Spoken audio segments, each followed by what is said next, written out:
Très ravi de vous retrouver pour ce nouveau numéro de Talk Afrique sur Média. Merci de nous rester fidèles.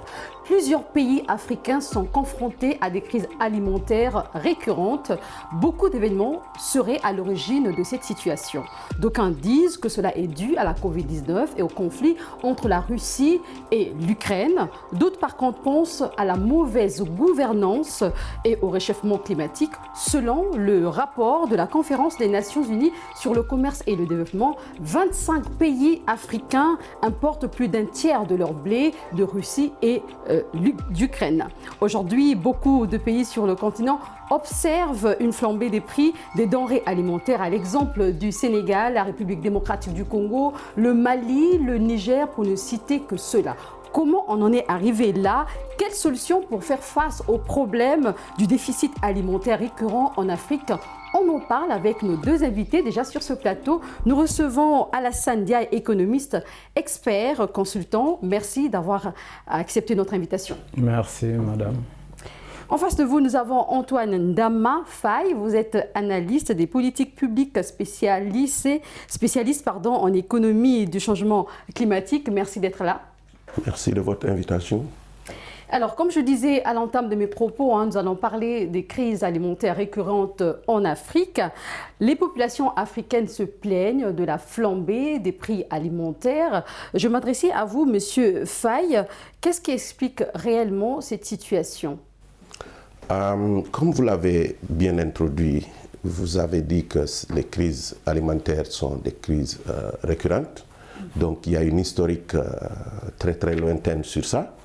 Et aussi loin qu'on puisse se rappeler, ça a toujours été un problème pour l'Afrique de nourrir sa population.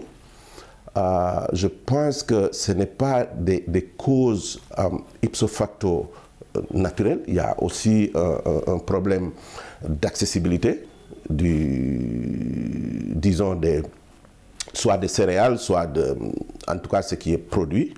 Il y a des problèmes de prix, comme vous l'avez dit. Et puis, cela aussi vient s'ajouter à quelquefois des conséquences géopolitiques internationales qui affectent soit la disponibilité, soit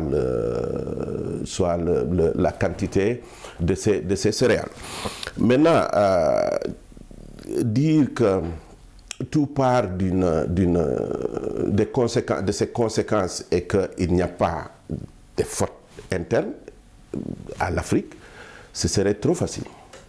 Parce que si on fait une interrogation de l'histoire, on sait que l'Afrique est sortie du colonialisme il y a peut-être 60 ans, 65 ans au plus, et que dans les territoires qui étaient colonisés, le colonisateur avait déjà défini qu'est-ce qu'il fallait produire. Et ça, les chercheurs l'ont bien interrogé. Est-ce que faire produire au Sénégal de l'arachide seulement aux dépens des productions vivrières, est-ce que ça arrangeait le Sénégal? Est-ce que faire produire le cacao à la Côte d'Ivoire aux dépens de ces productions vivrières, est-ce que ça arrangeait la Côte d'Ivoire? Aller jusqu'au Soudan français, qui est le Mali aujourd'hui, leur imposer de produire que du coton, est-ce que c'était ça qui arrangeait?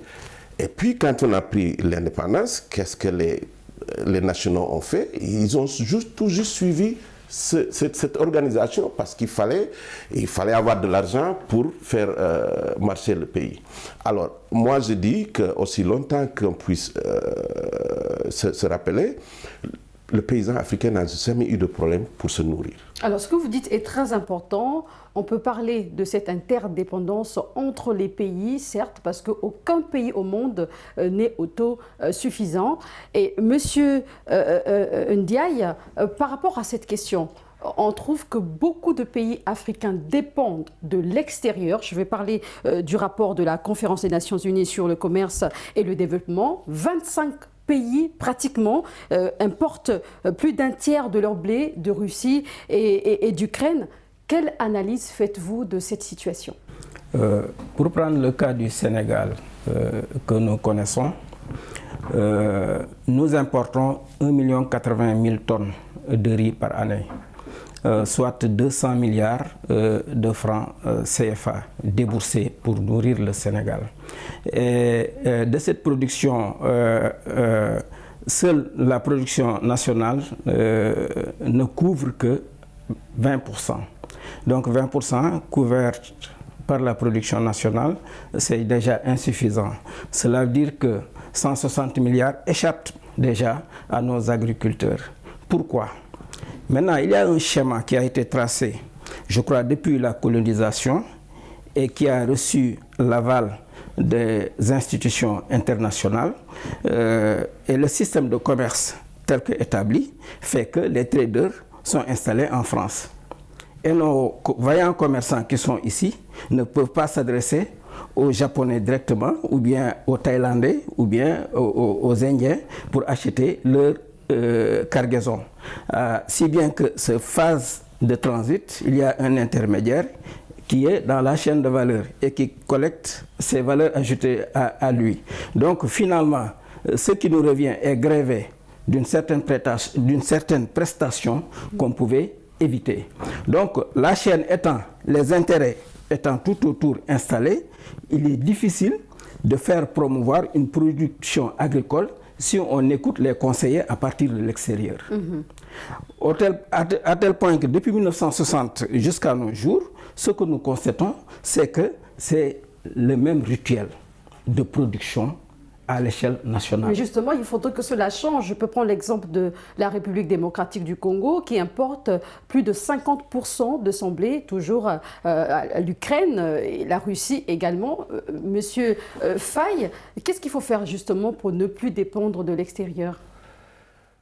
Il y aura beaucoup de facteurs qui vont rentrer en jeu.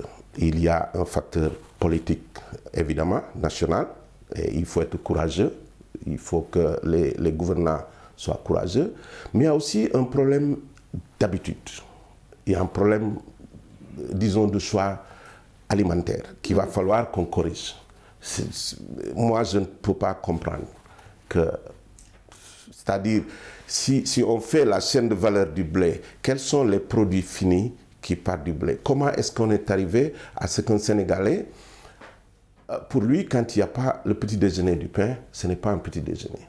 Ça aussi, il faut interroger l'habitude alimentaire de nos populations. Pourquoi est-ce qu'on est parti d'un tel, disons, d'une certaine orientation à une autre? Est-ce qu'il y a eu une imposition? Est-ce qu'il y a eu un besoin de ressembler à quoi que ce soit? Et puis aussi, il faut comprendre que de plus en plus, on s'urbanise. Nos villes deviennent de plus en plus populeuses et puis les gens viennent du monde rural et viennent en ville. Donc il y a moins de main-d'œuvre pour produire et beaucoup plus de bouches à nourrir.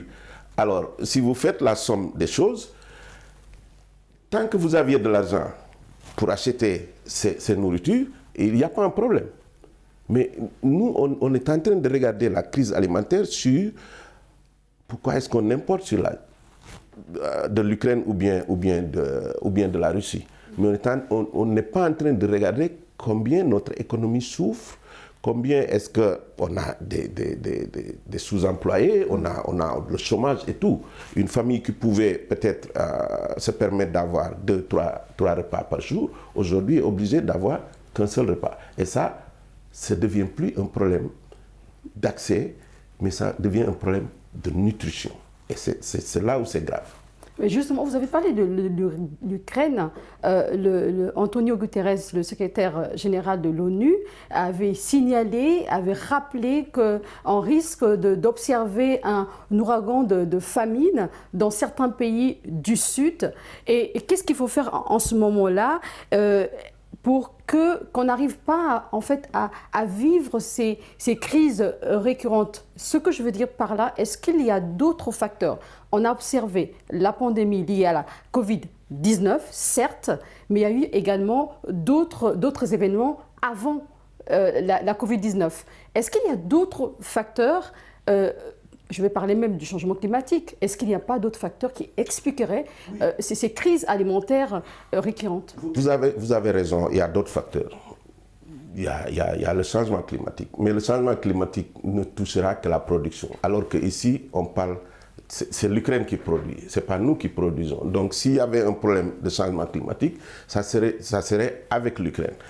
Le problème, c'est que nous n'avons pas les informations qu'il faut. On n'est pas au niveau où on peut, et M. Ndiaye a bien fait de le rappeler, les traders se trouvent hors du continent, hors de nos pays. Ils sont très bien renseignés, ils savent exactement, ils savaient exactement qu'il y aurait une guerre entre l'Ukraine et la Russie. Les pays qui ont bien contrôlé ces informations ont fait un hedging, c'est-à-dire ils ont acheté avant que cela n'arrive. Pourquoi est-ce qu'on parle que cette crise alimentaire n'affecte que l'Afrique? Mais on a l'Amérique latine, on n'en parle pas. On a l'Asie du Sud-Est, on n'en parle pas. Parce que tous ces pays-là sont intelligents. Ils ont une manière de gérer l'information qu'ils reçoivent pour pouvoir anticiper sur ce qui va arriver. Et je vais introduire ici, vous savez, cette histoire de crise alimentaire, il y a des facteurs mystico-religieux. Ça n'a jamais été une inconnue pour l'être humain. Qu'il y ait des crises alimentaires, ce n'est pas une inconnue pour l'être humain. Le problème, c'est comment éviter l'ingérable et gérer l'irréparable pour ne pas arriver à une catastrophe. D'accord. Alors, Monsieur Ndiaye, qu'est-ce que vous en pensez justement? Il disait tout à l'heure qu'il faut anticiper.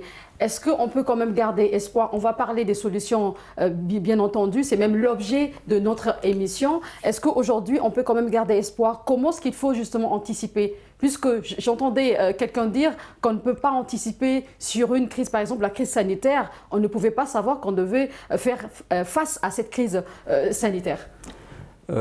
Oui, vous savez, il y a un jeu d'intérêt dans ce monde qu'il faudra bien observer en tant que dirigeant politique dans nos États. Le problème de l'Ukraine, moi je l'appelle le paradoxe ukrainien. Pourquoi? Parce qu'aujourd'hui, le blé qui nous est vendu de l'Ukraine arrive avec difficulté, avec surenchère. Mais on constate que le prix du pain n'a pas bougé au Sénégal. Et pourquoi les autres produits ont bougé? Je crois que ça a bougé un peu, le prix du pain, on était à 150. Non, ça c'était avant l'Ukraine. D'accord, effectivement. Cette augmentation, c'était avant la crise de l'Ukraine. Rappelons que la crise de l'Ukraine date de 6 mois à peu près. C'est pas si loin que ça. Donc c'est un paradoxe. Le pain est là, ne bouge pas. Ça veut dire quoi? Le processus inflationniste a toujours existé dans ce monde. Le paquet de sucre a été vendu ici au Sénégal à 60 francs. Aujourd'hui, le paquet de sucre est à 600 francs, ou 700 francs, et 1000 francs même. Le kilo de sucre à 600 francs et 1000 francs le paquet de sucre. Donc le processus inflationniste va avec l'économie. Maintenant, il y a des événements qui font que les spéculateurs sautent sur ces occasions-là pour gréver les coûts. Aujourd'hui, l'augmentation de ces coûts, le premier facteur, c'est les coûts du carburant, du transport du carburant par les bateaux, etc. Et ce carburant avait un coût égal à 0. Et il n'y avait pas de processus de déflation. Parce qu'avec la crise sanitaire, le cours du carburant, du pétrole était même négatif parce qu'on ne produisait plus et ce que l'on produisait, pratiquement, on pouvait le jeter carrément. Donc, voilà des paradoxes ça dit que les gens qui sont autour des affaires, ils meublent les choses, ils véhiculent le discours qu'ils veulent, ils sont bien organisés. Et maintenant, nos autres commerçants aussi profitent de cette situation. Aujourd'hui, le sac d'oignons qui coûtait 7 000 francs, 6 000 francs, on l'a vendu à Touba à 50 000 francs. Pourquoi? Parce que quand il y a rétention de stock et quand il y a une pression sur la demande, il est facile de faire accepter au consommateur ou à l'intermédiaire qui achète le gonflement du prix. Oui, mais ça aussi, il y a une mauvaise volonté et une mauvaise organisation dans cette histoire d'oignons. Nos producteurs locaux produisent assez d'oignons pour le marché du Sénégal. Alors, pour le Sénégal, on va y revenir. Oui. J'aimerais quand même qu'on aborde ce point de celui sur le Madagascar. On parle des crises alimentaires, mais ce pays également vit une sécheresse sans précédent. Plus d'1 million de personnes vivent dans cette difficulté, dans ces difficultés, je dirais. Qu'est-ce qu'il faut faire aujourd'hui? Est-ce qu'il faut revoir encore les stratégies pour plus de moyens un peu plus résistants à cette sécheresse? Monsieur Faye. D'abord, il faut comprendre pourquoi il ne pleut pas assez à Madagascar. Alors que Madagascar se trouve dans une région des tropiques où on aurait tendance à croire que ça allait pleuvoir plus que de besoin. Si vous regardez la morphologie géophysique de Madagascar, il y a une chaîne de montagnes à l'intérieur de l'île, qui fait qu'il y a deux pentes. Une pente qui est ouverte sur le canal mozambicain et l'autre pente est ouverte complètement sur l'océan Indien. Mm-hmm. Et de plus en plus, les météorologues vont vous le confirmer, il y a beaucoup plus de cyclones aujourd'hui qui passent à Madagascar que d'habitude. Le seul hic, c'est que les cyclones ne tombent pas. Ils passent au-dessus de Madagascar et viennent frapper sur le Mozambique, où il y a toujours des inondations. Donc, ce qui fait que le sud de l'île de Madagascar devient de plus en plus une zone de sécheresse. Mais cela n'absout pas l'action de l'homme. Parce qu'on a estimé en 2011, je pense, que 90% des forêts de Madagascar étaient complètement détruites. Mais comment combler en fait? Oui, mais il faut ajouter une chose, c'est que si vous appréciez votre glace avec de la vanille, c'est parce que ça vient de quelque part. Oui, mais c'est dû à quoi? Est-ce que c'est à cause du réchauffement climatique ou pas? Vous pouvez parler du réchauffement climatique, mais le réchauffement climatique seulement n'explique pas certains phénomènes cycliques. Parce qu'il y a eu d'abord une cause anthropique, c'est-à-dire il y a une main de l'homme qui a fait que, avec l'effet des changements climatiques, cela s'est aggravé. Donc, qu'est-ce qu'il faut faire maintenant? Je ne pense pas qu'on puisse donner une solution à ça dans l'immédiat, mais il va falloir changer de mode de production. C'est-à-dire, c'est comme dans tous les pays africains, il ne faut plus attendre la pluie. Il faut essayer de travailler avec des infrastructures et utiliser l'eau qu'on a pour pouvoir faire une agriculture irriguée. Il ne pleut pas assez souvent. Et aussi la communauté internationale, on voit beaucoup de promesses de la part de la communauté internationale aux pays touchés justement par le réchauffement climatique. Et je me rappelle même de la COP 26, on parlait des financements qu'on devait justement octroyer à ces pays touchés par le réchauffement climatique. Jusqu'à présent, rien n'a encore fait. L'urgence est là. Monsieur Ndiaye, qu'est-ce qu'il faut faire pour convaincre la communauté internationale de cette urgence? Moi, je crois qu'il faut que les États africains et les États sous-développés en particulier pensent à eux seuls, leur développement pour eux et pour leur population sans se préoccuper de ce que les autres vont faire pour leur population. Il faut avoir une autonomie dans ces politiques de développement. Si on ne s'affranchit pas de ces politiques extérieures, on ne fait rien, on attend tout d'eux. Alors que nous avons énormément de facteurs qui peuvent nous permettre d'émerger. Ici, nous avons la terre, nous avons les eaux et toutes sortes d'eau. La pluie, les fleuves, le sous-sol. Mais on a besoin de technologies pour sortir ces eaux-là et en bénéficier. Parce que pour un développement, il faut suffisamment de l'eau partout et pour tous. Allez en Europe, vous verrez que même dans les montagnes, au besoin, on va installer des canaux d'eau. Vous allez en Israël, c'est la même chose. On arrose même on fait des plantations sur les montagnes parce qu'il y a peu de surface là-bas, il y a peu de terre. et on les arrose. Ça veut dire que nous devons prendre nos responsabilités, même si on parle de la communauté internationale. Vous me tendez la perche pour parler justement de votre étude que vous avez faite il y a quelques années. Si je ne me trompe, vous avez été en Israël, vous avez fait une étude sur le développement de la communauté. Qu'est-ce qui est ressorti du fruit de votre travail? Oui, ce qu'il faut, c'est que dans les pays africains, il faudrait nécessairement que l'on développe les entreprises agricoles. Maintenant, on ne peut pas développer une entreprise agricole sans que les facteurs entrant dans la production ne soient mis en place. Donc, on a besoin de terre, on a besoin de soleil, il y en a. On a besoin d'eau, il y en a, mais en quantité disponible insuffisante, mais en quantité disponible suffisante. Maintenant, il nous faudra faire la politique de l'eau. Et comme l'a dit monsieur Faye, oui. La politique d'irrigation doit être une donnée prise en compte par nos gouvernants comme technique qui nous permet d'économiser non seulement l'eau, mais d'avoir une efficacité dans le système de production.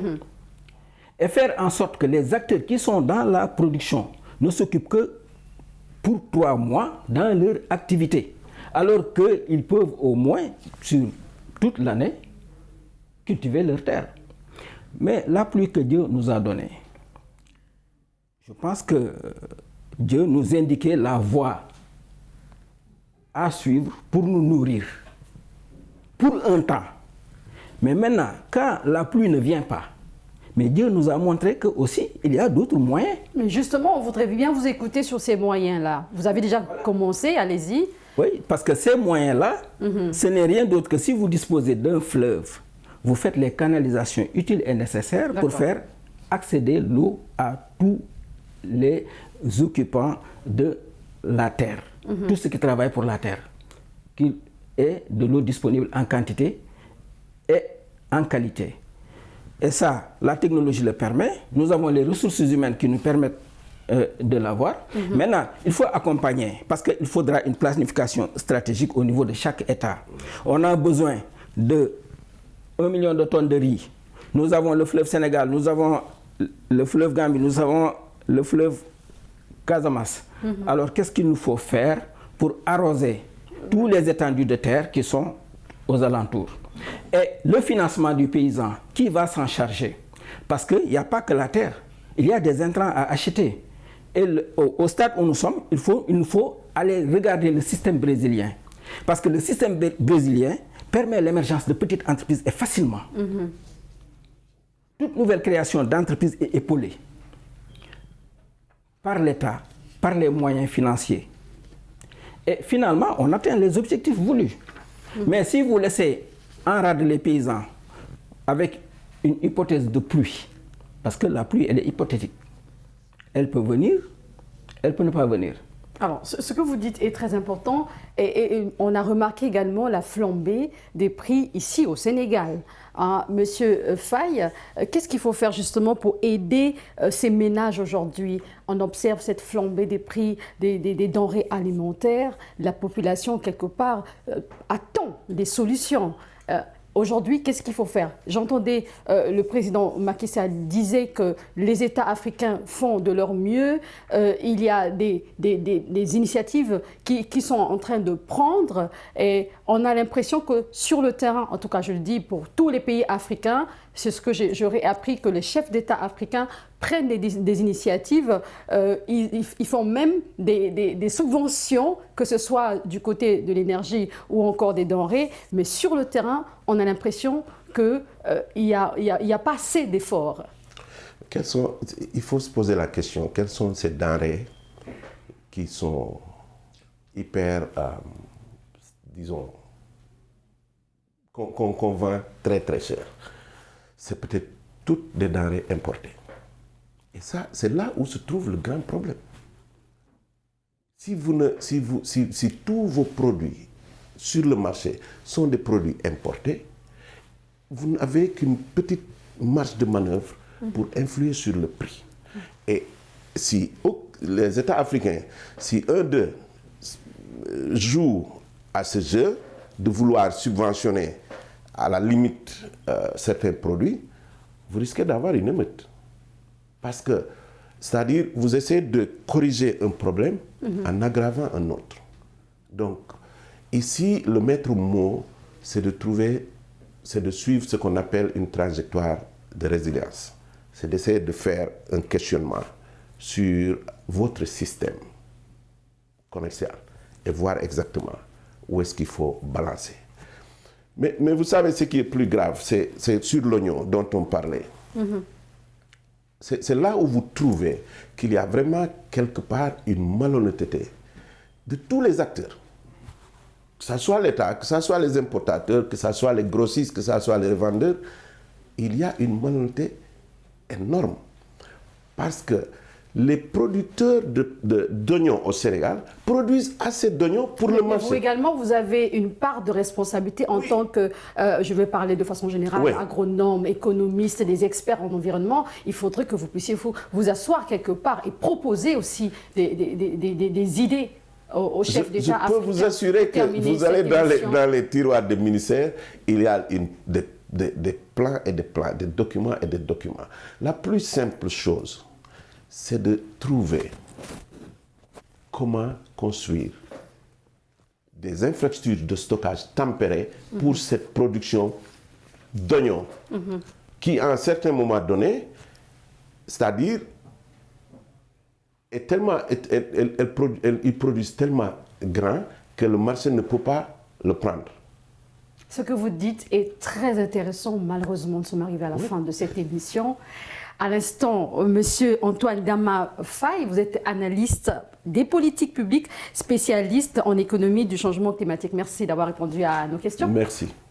Également, Monsieur Alassane Diaye, économiste, expert consultant. Merci à vous. Merci à vous. Merci d'avoir suivi cette émission. C'était un plaisir. On se retrouve très très bientôt sur Midi 1 et prenez soin de vous.